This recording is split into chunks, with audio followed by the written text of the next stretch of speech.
rendezvous, trade fights for better views. We both need something new. Maybe we should just tell them. I shouldn't think I is so good. So long to rendezvous. So long to. Hello, hive-minded readers, and welcome to the Books and the Bees podcast. Just like bees play a crucial role in pollinating flowers and sustaining life, books pollinate minds and nurture the soul. We see the connection between the two, the delicate dance of ideas and stories that enrich our lives. I'm Hailey. I'm Cody. Welcome to our podcast. Hello, welcome to our podcast. Hello. Bow, bow, bow, bow. 63. 63. Oh. You know what I just realized? What? We are getting dangerously close to 69. Yes. And I feel like we have to do something for it. We should. We should really do like the spiciest books we have ever read in our whole lives. Idea. Yes. I think I've talked about every spiciest book that I've read on here already, but I think that's a great idea. We should totally do that. The spiciest of the spicy. Okay, funny story. I want to talk about this because I was literally talking to my wife about this the other day. So at Barnes & Noble, like 2 or 3 months ago, I found this coffee table book called Museum Butts. And it's just pictures of like butts in museums, like sculptures or photography, like art or anything like that. And I didn't buy it, but I have been regretting it ever since because I'm like, what a great coffee table coffee table book would that be to have? That would start so much conversation. And I looked it up on Amazon a while back and I'm like, no, like we don't even have a coffee table right now. So it doesn't make sense for me to buy this book. Mm-hmm. But it's been on the back of my mind. And the other day I happened to see it in my Amazon search history. So I click on it. And of course, Amazon puts up like other books you might like. And the other books that were recommended were definitely way more risque than what this book was. What was it, like museum boobs? No, it was, one of them was called The Fine Art of Erections, and it was live photography. Oh, shit. And then the other ones were, I think they were called Nothing to Hide. And there's like 3 or 4 of them. And this one guy takes photographs of young men in the nude. And they're also live photography, obviously. Yeah. So I was just like, I clicked through all of them just to like look and see what these books are about because I was just so wildly amazed. And then I realized I was on my wife's Amazon account. And so I went down and I was like, look, you're going to get some pretty weird content suggested to you for the next few days. And I'm sorry about that. But let me explain the rabbit hole I went down. So yeah, that's my story. That's hilarious. And awesome. I love that. Yeah. I will be honest. The Nothing to Hide books, they seem a little sketch. I don't think they're bad or anything, but they're definitely like specific questionable. Audience. But questionable. Yeah. I mean, it's like 18 to 21-year-old men. So, yeah. Yeah. Wow. Yeah, that's risque. Yeah. Yeah. That's definitely not a book I would buy, but hey, I'm not going to judge. Live your life. Don't yuck other people's yums. Yeah, exactly. Ew. I don't want to do that. I hate myself for saying that. Hallie, how are you? I'm okay. Yeah. Living the dream. Yeah. Living the dream. It is the end of March. We are speeding into April. Like, we can't believe. I'm really excited.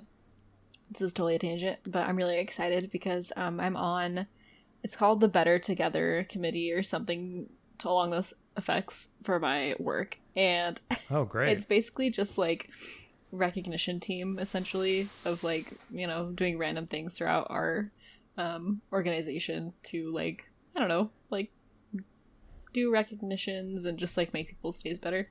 But on April Fool's, because April Fool's is on Tuesday also, by the way. The day this episode comes out. Yes, exactly. Happy April Fool's, exactly. Everyone. Happy April Fool's. This is not it is an April Fool's related thing, but I will be bringing around donuts to everyone in our organization. Well, basically just to my department because we're like all split up in teams. Anyways, and it'll be a donut box, but it's full of vegetables. Yep. Oh no. So we're gonna be like, do you guys want some donuts? And then we're gonna be like, just kidding, April Fools. Eat some veggies instead. Oh my god. Are you gonna have donuts hiding, or are you just gonna totally psych them out? No. We're just gonna psych them out.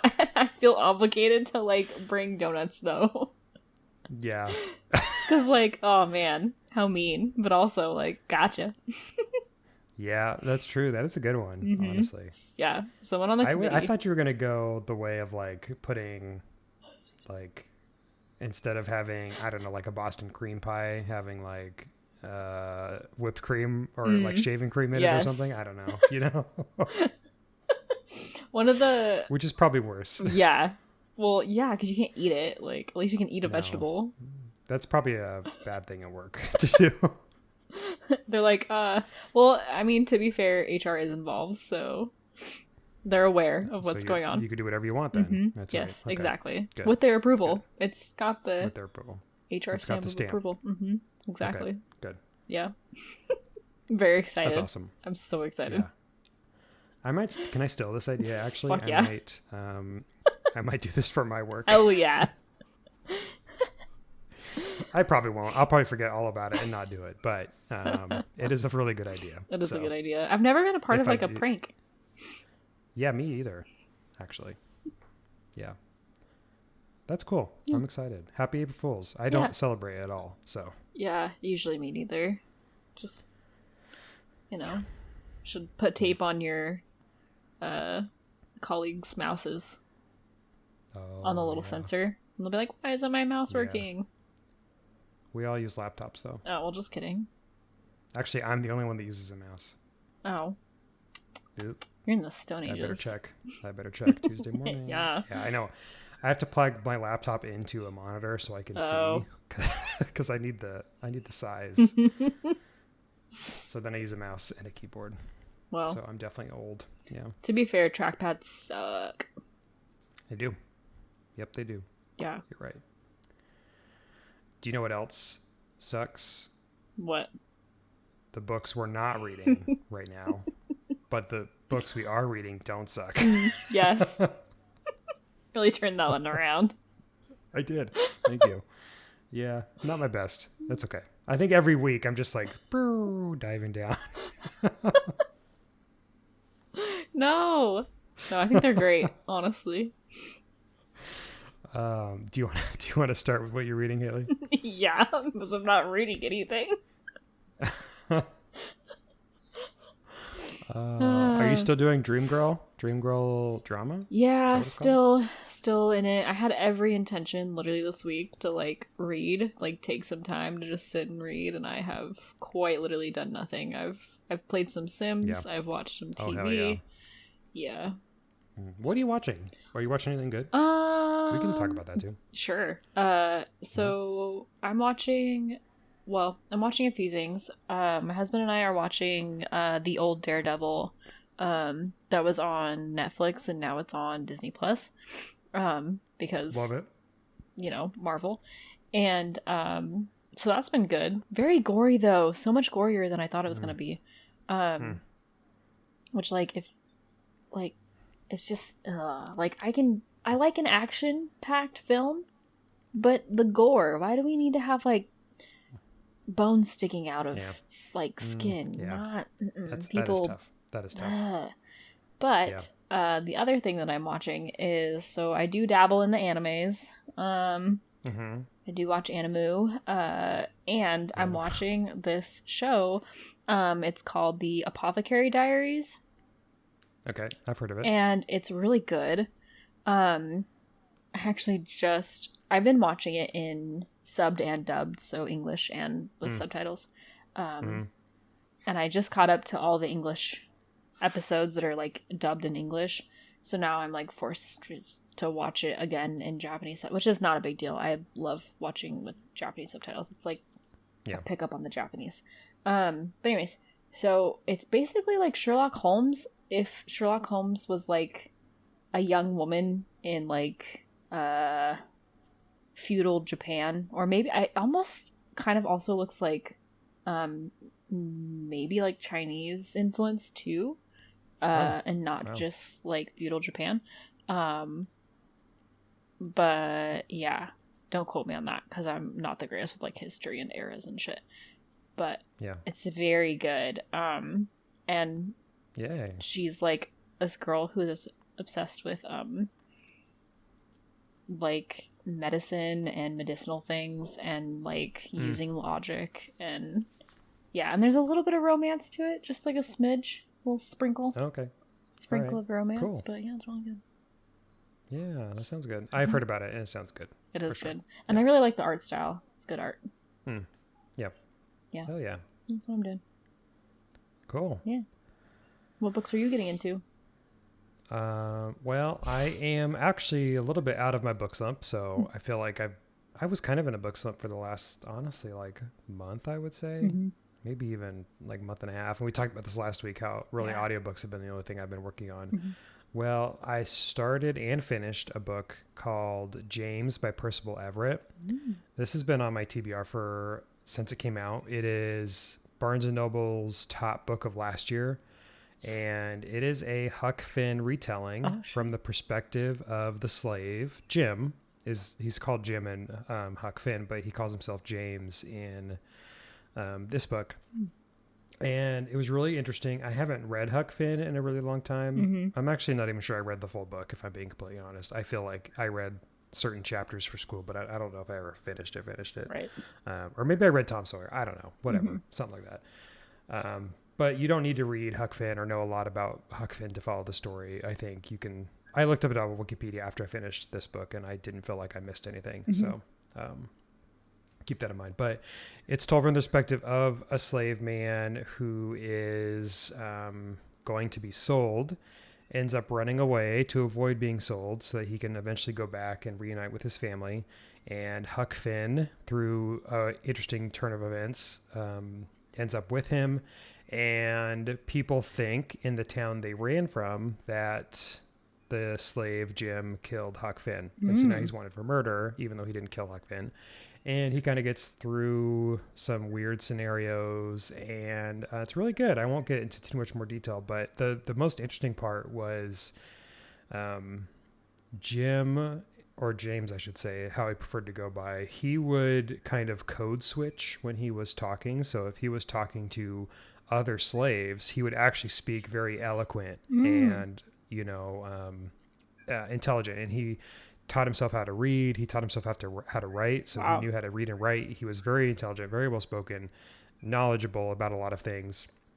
But obviously, being a slave, he didn't want to tell his owners that, or he didn't want his owners to know that. Right. So when the white people were around, they would talk in the very characteristic slave type that we think of when we think of slaves in the 1700s and 1800s. And so they would every slave that was in the book would pretend to have this slave language. Oh, that's interesting. Yeah, it was really interesting. And then when they weren't around white people, they would talk normal, quote unquote normal. And that was my most interesting part of the book. I actually am really interested in seeing how that kind of ties in with history, how often that happened in real life. Yeah. Because I don't know for sure, But yeah, really good. I loved it. Great book. And then after I finished this one, I actually finished James last night. So I'm starting a new book called Blob, A Love Story by Maggie Sue. It's basically in one sentence about a girl who has found this weird blob that she finds on the street, basically, and realizes she can turn it into whatever she wants, and she turns it into the perfect boyfriend. Let's go. As you should. And that is pretty much as far as I've gotten. I actually haven't even gotten that far. That's basically the description of the book. Yeah. I'm within the first chapter still. So I can't rate it on the honey scale. I've heard it's really good, and I'm really excited. It's like Flubber meets 50 Shades of Grey, maybe. I love that. I don't know if it's on the same par as 50 Shades of Grey, but I'm really excited to read it. It sounds really fun and quirky, and it's definitely a love story, romance that, I feel like it's in the same vein as Ice Planet Barbarians a little bit. So I'm a little curious to see where it goes, but I'll post about it next week or talk about it next week. I'm really excited to see what happens. Hell yeah. That sounds like Yeah. The best thing in the world. Like the love story we didn't know we wanted, but the love story we needed. Yeah. Yeah. I heard about it on reading glasses, and they had talked about this book in addition to a book about a girl falling in love with the door. Oh yeah, that's right. So yeah, I forget what that book was called, but something was it called Knocked? Knob. Knocked. We're close. Hmm.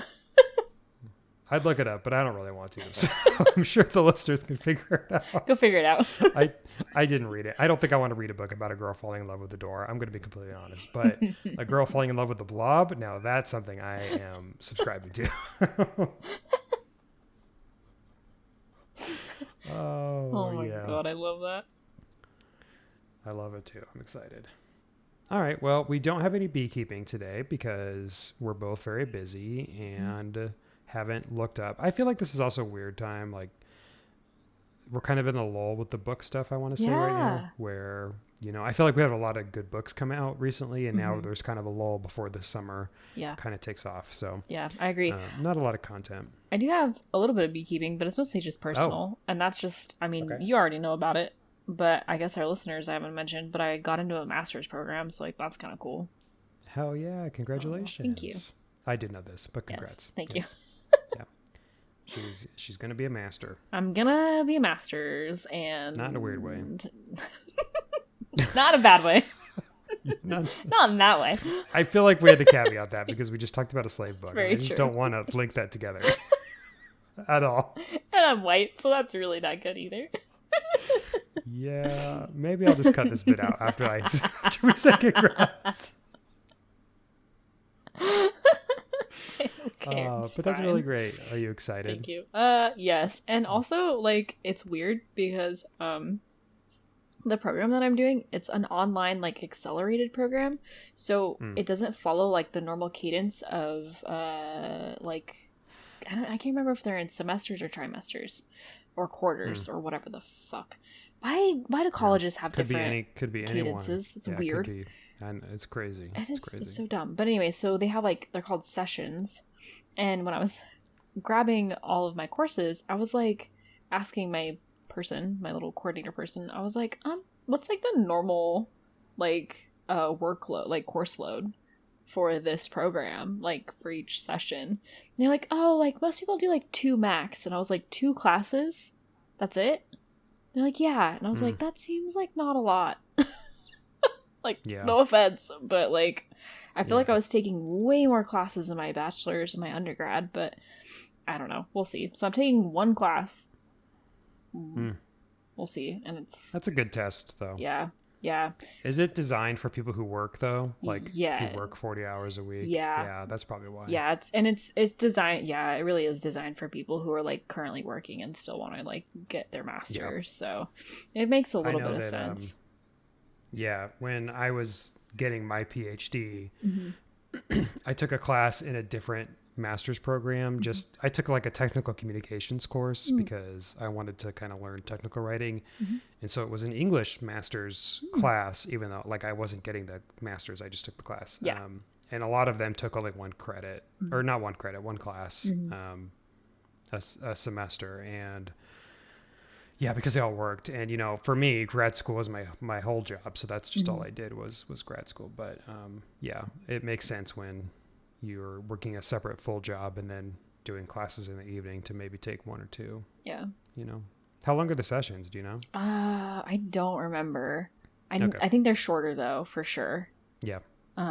So I don't know how much is, like, jam-packed. Yeah, I get to do what was it, like, accounting or something, like basics of accounting. Ugh. Not looking forward to that. That sucks at all. That sucks.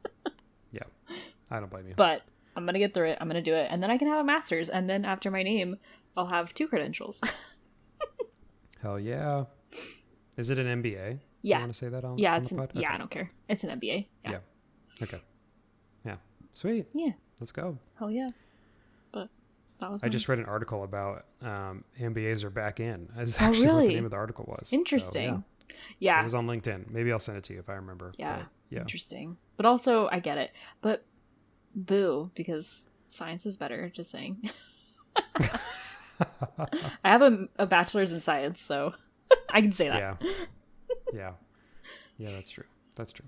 I'm biased as well, so yeah. All right, well, should we get to the main event today? Yes. Yeah, so last week we talked about, at the very end of our episode, we had just learned that the 2025 Trans Rights Readathon is happening this week. And I had it pulled up, and now it's gone. But I believe it officially ends on the 31st. Yeah, because I think it ended before our episode went out. Oh, wait. I think I have it. Yeah, 21st through 31st. Yep. So last episode, if you heard us talk about it, you are hopefully reading a book or are, coming up with books that you want to read that are by trans authors or are conveying trans characters, things like that. But this week we wanted to really highlight it because we really just talked about it off the cuff last week, and just wanted to highlight it more because we both know, and I think everybody who's listening knows, that right now in the United States, our country is incredibly anti-trans in the form of the government banning trans individuals in the military and rights for children to get the affirming care that they need and the support that they need.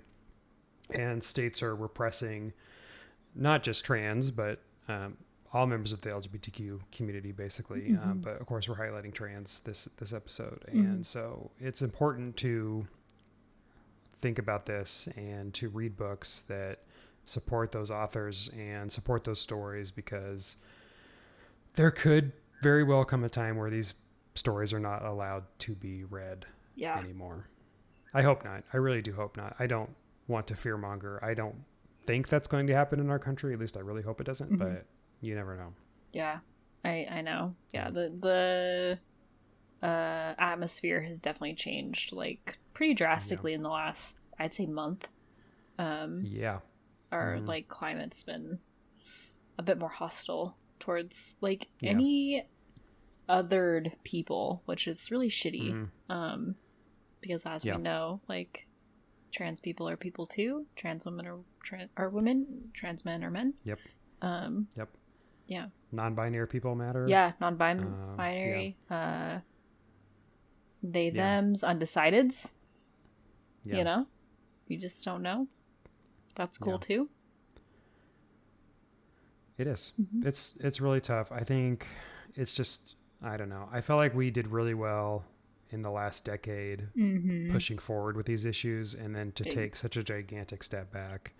Yeah. Like even 2016 when Trump was first elected, and I don't want to get political, but like I felt like 2016 to 2020, even that wasn't like incredibly a huge step back. It wasn't a step forward by any means, but it certainly didn't feel like it was a major step back, at least from what I remember. And right now it feels like a deliberate multiple steps back. Yeah. Repressing all the hard work that's happened over the last 20, 30, 50 years since Stonewall, basically. Yeah. Big time. Yeah. So there are so many ways you can support. For one, you can donate to trans organizations, especially local. I feel like the local Trevor ones, Foundation too. Yeah, the Trevor Foundation is great. Almost every state, I'm sure, has a trans support group for children, for adults, for people in jail, for inmates. There was one in Idaho that needed support a few years ago. So you never know where you can push support. And if you are able to donate, I think finding an organization that's local to you or that you know is valid, I think is a great way to support. But if you're not in a place to support, I think a great way to do to advocate is to talk about stories and books that educate people on what it's like to be trans, what the experience is like. And if you're not a trans person, the best way to become empathetic is to read their stories and to listen to what they say. And there's no better way to do that than books and audiobooks and podcasts. So, there are so many different things out there you can do to support them. Yes, absolutely. So we're kind of speaking off the cuff here a little bit, but there was a Book Riot post last week, which I posted in the show notes for last week, but I will post again for this week. And we do have a couple books that we kind of want to highlight. Mm-hmm. There's a couple that I've read that I'll just chat about real quick. And then we have some that we want to read because we didn't find out about the Trans Rights Readathon. We didn't really have a chance to get books in time to read them for this week. There will be reading. As much as I would love to, there will be reading. So we're going to talk about books that we plan on reading. And maybe we should, for next year, just preemptively put one on our list, like our reading challenge, you know. Oh yeah, that's a good idea. But we do have a read diversely for this year, so that could be included as well. Okay, so I had a list pulled up and it disappeared. Oh no. Of course, I probably deleted it.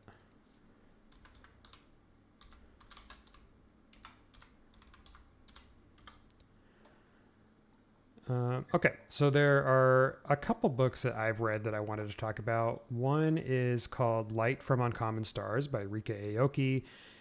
It is a very interesting sci-fi book about a trans girl who plays the violin and ends up playing the violin for the devil and being taught by the devil. Do they live in Georgia? I need to know right now. California, I believe. Wow. Yeah, California. Fine. But it was a beautiful book. It was very literate, and the way the story was told from the musical perspective was very artistic and very interesting. I absolutely loved it. It won a lot of awards. It was a huge book when it came out back in, I think it came out in 2021, 2022. Just a fantastic book. I highly recommend it. There is definitely some content warnings. And maybe we should have put a content warning on this episode. But there's content warnings, so keep that in mind if that's something you might want to avoid. But I really, really enjoyed it. The other book that I read is called Cemetery Boys. Oh yeah. Which I might have talked about on the podcast before. I don't remember if I have or not. But it is a young adult trans romance story about a boy from Mexico who his family is ghost. They talk to ghosts at cemeteries. Like they help ghosts kind of transition into the next phase. Gotcha. I'm not sure what the best way to describe that is. But only men in the family have this capability. The women don't for whatever reason. And the main character, whose name is Yadriel, becomes he was born as a woman but transitioned into a man during his teenage years. And he does have the power. So he's able to talk with ghosts, and his family doesn't believe that he is able to do this and that he should do it. So it's very much similar to a lot of other trans stories, but with this extra layer to it. And he ends up falling in love with a ghost who happened to be someone he went to school with. So really interesting story. It was also very popular when it came out. And it is a young adult novel, but it's not like, I didn't feel weird reading it as an adult with a young adult novel, if that makes sense. You know, it wasn't like one of those stories. Yeah. Which I always want to clarify for the young adult. Yeah. Yeah. Like it was tasteful. It wasn't like, you know, yeah, it was good. And then there's one that I've really wanted to read that maybe this is the one I should just go ahead and decide to read for this year. It's called Detransiton Baby, which is kind of an interwoven story of three women, but some being transgender, some being cisgender. I'm not sure how many of each there are. And it's one of the more famous trans stories that I keep hearing about and I just haven't read. So I really, really want to read it. I won't even read the description because I don't want to. It's a long description and I don't want to. I don't know. I don't like reading descriptions before I read the book. Is that weird? No. Like I tend to not do that. It's like spoilers. Yeah, it is like spoilers. Yeah. I just like going into the book naive, blind to it, you know? Yeah, blind. With no what's the word? Preconceptions? Is that the word I'm looking for? Preconceived notions. Yes, thank you. Yeah.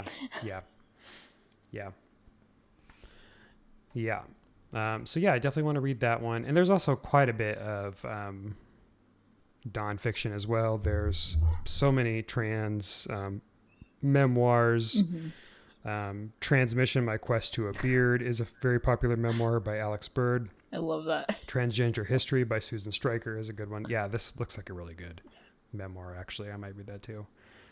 So yeah, those are the ones that just kind of spoke out to me. Do you want to list what you thought? Yeah. So I have a few books, and I'm kind of like, what's the word or phrase that I'm thinking of? Not slow on the. What is it? What is that phrase? Anyways, I'm not behind the times. Behind the curve? Maybe that's it. I'm behind the curve. I think that's where the phrase that I was looking for. Okay. I know how to articulate words, I promise. We're professionals. I read. Yeah. I know English. It's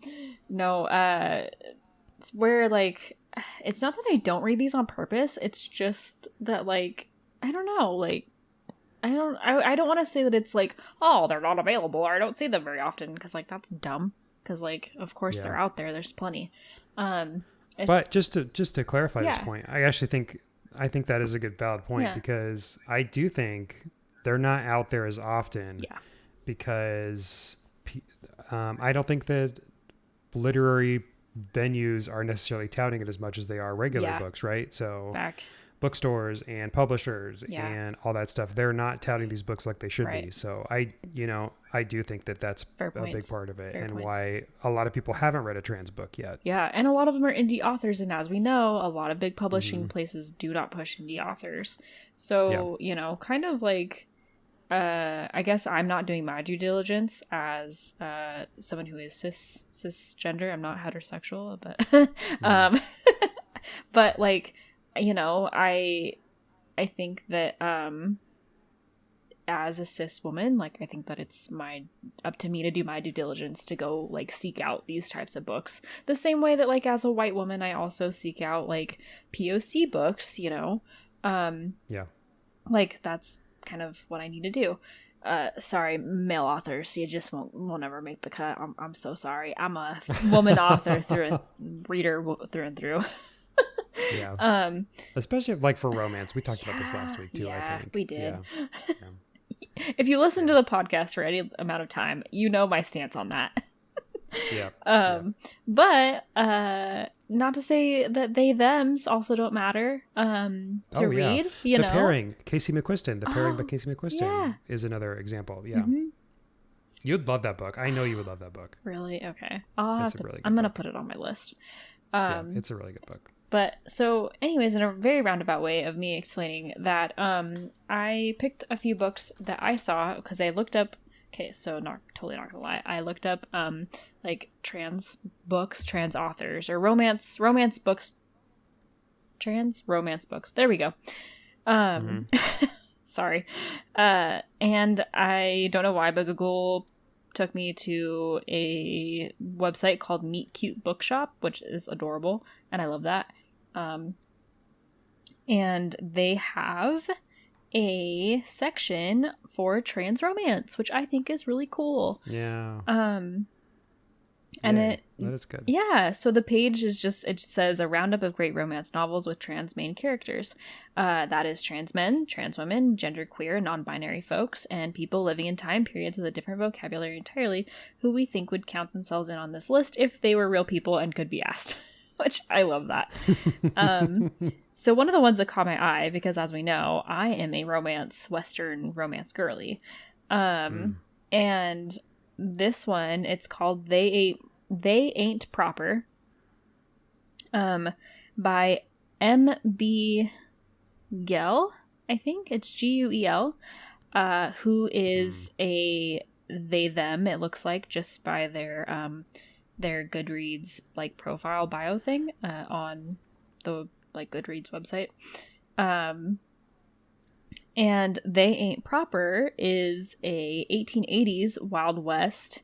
So it's a Wild West romance. It says, an easy, solitary life on the outskirts of Ghost Hollow is all Blue Ramirez wants. They want to buy their house plans and live their quiet life, far from townsfolk's prying eyes. That plan, however, hits a bump when instead of house plans, a housewife is delivered to their door instead. Clementine Castellanos desperately needs a way out from under her family debt.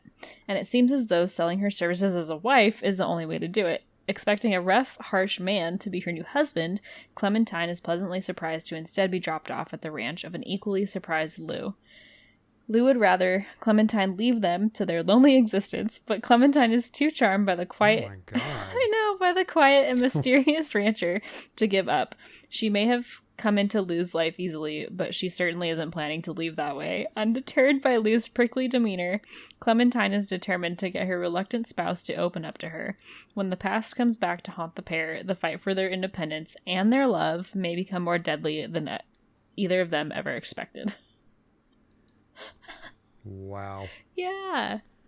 That is quite the intro right there. I know, right? I was like, all right, well. Also, Sold. Clementine is... Yeah.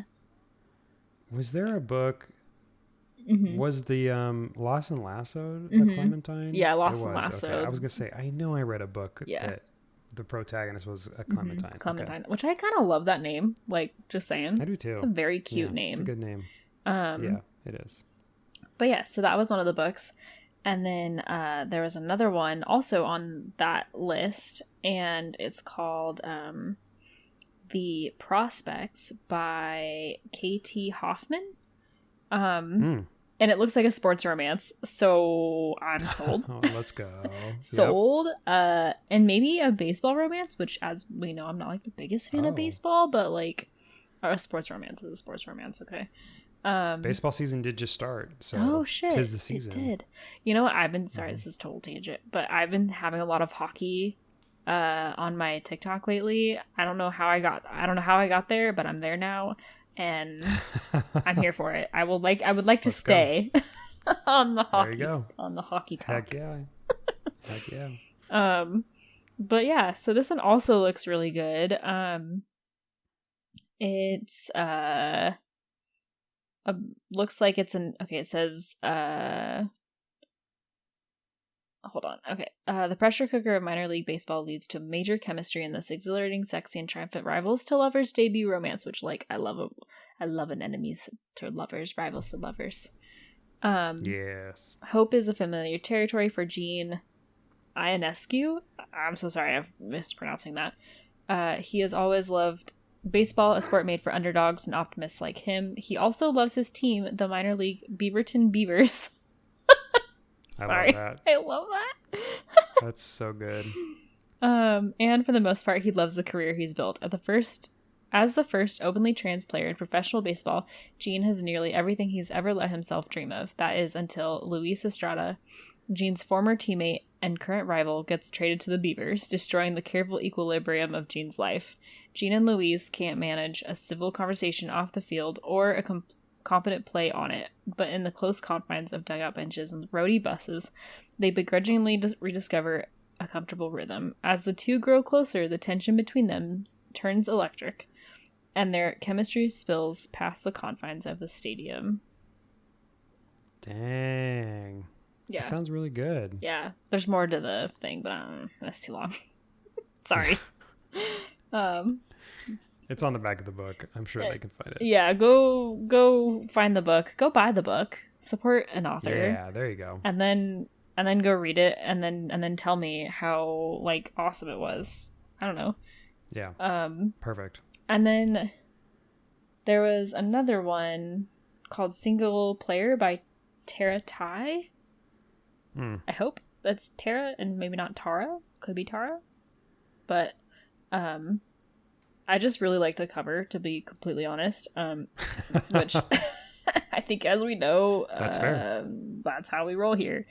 Yeah, we're both cover people for sure. Yes, it very much is giving like probably going to be about video games or some sort of like gamer romance, which also I was I'm gonna here say for. it sounds like a gamer romance. Yeah, Yeah.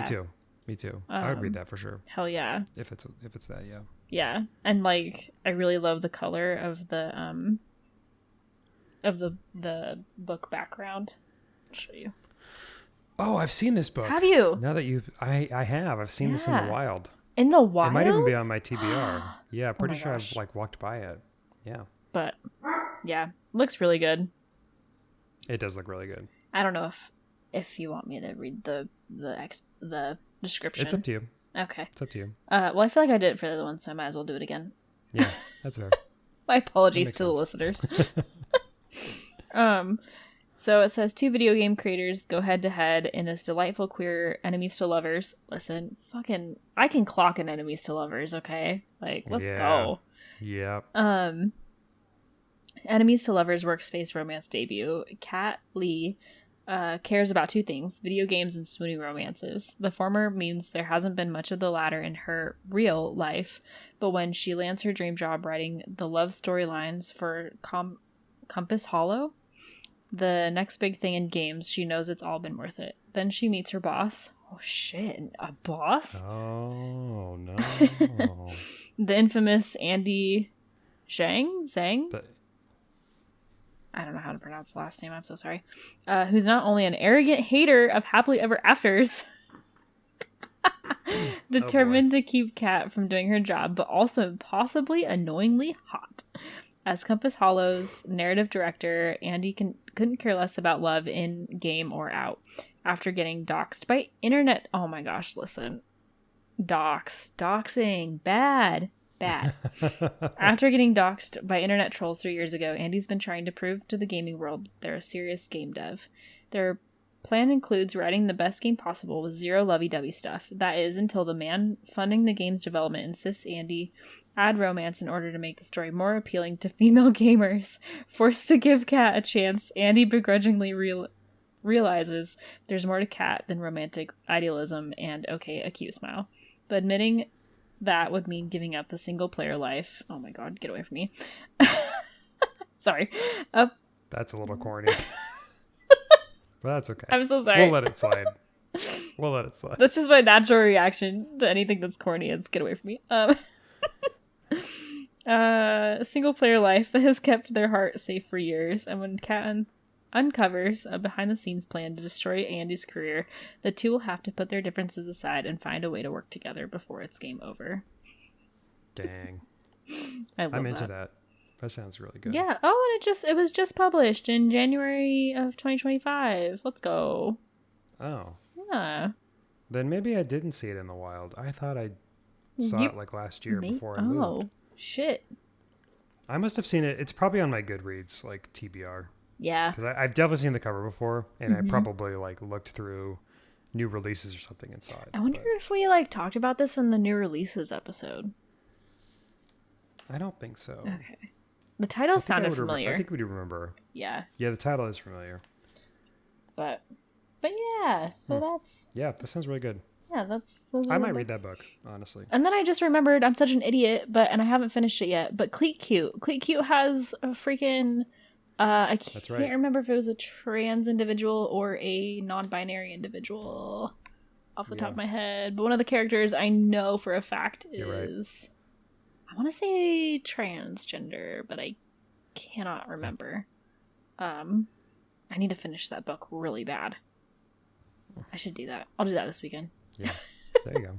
Yay. Yay. Look at that.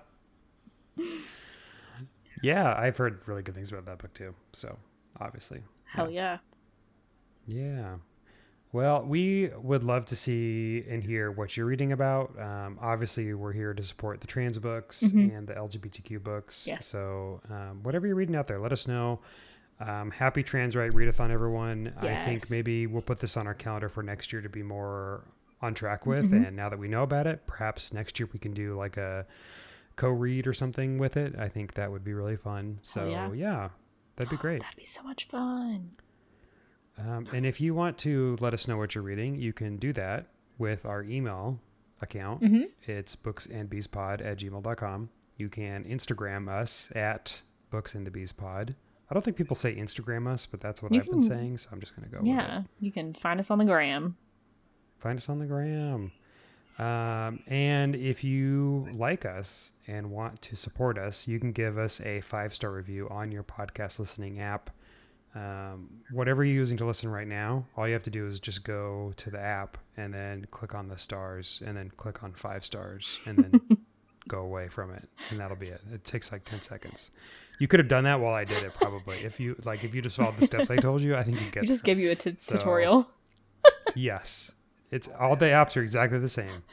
Just do all that and you'll be in the correct space. So thank you for that if you did that while you were listening. And we also want to thank the American Indie for the use of their song Rendezvous as the intro and outro to our podcast. And as always, their link to their Spotify is in our show notes. Yes. And thank you. And thank you, Yeah. the listener.